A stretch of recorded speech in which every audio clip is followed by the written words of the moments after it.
ఒక సినిమా డైరెక్టర్కి కావాల్సిన క్వాలిటీస్ ఏంటి? కథ రాయటం వస్తే డైరెక్టర్ అవుతారా? యాక్షన్ కట్ చెప్తే డైరెక్టర్ అవుతారా? Why director is called captain of the ship? Welcome to FTH cine class room. ఒక డైరెక్టర్ అవ్వాలి అంటే మినిమం 4 to 5 క్రాఫ్ట్స్ మీద కంప్లీట్ నాలెడ్జ్ ఉండాలి.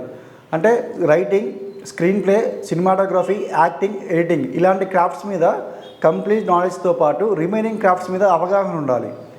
స్ట్రాంగ్ క్రియేటివ్ విజన్ ఉండాలి. అంటే what's return on paper screen మీదకి ఎలా ట్రాన్స్లేట్ చేస్తున్నారు. స్ట్రాంగ్ టెక్నికల్ స్కిల్ ఉండాలి. Clear idea of cinematography, camera angle ఏంటి, షాట్ ఏంటి, ఫ్రేమింగ్ ఏంటి, కంపోజిషన్ ఏంటి, మూమెంట్స్ ఏంటి. అలాగే you need have basic idea about lighting, low లైట్లో వాడుతున్నారా, హైలైట్లో వాడుతున్నామా, basic idea of sound, editing and production design.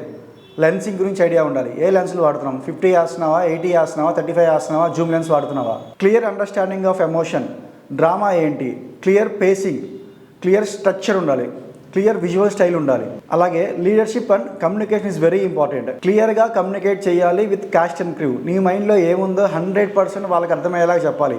లేదంటే you can't extract output from them. Strong story telling skill ఉండాలి.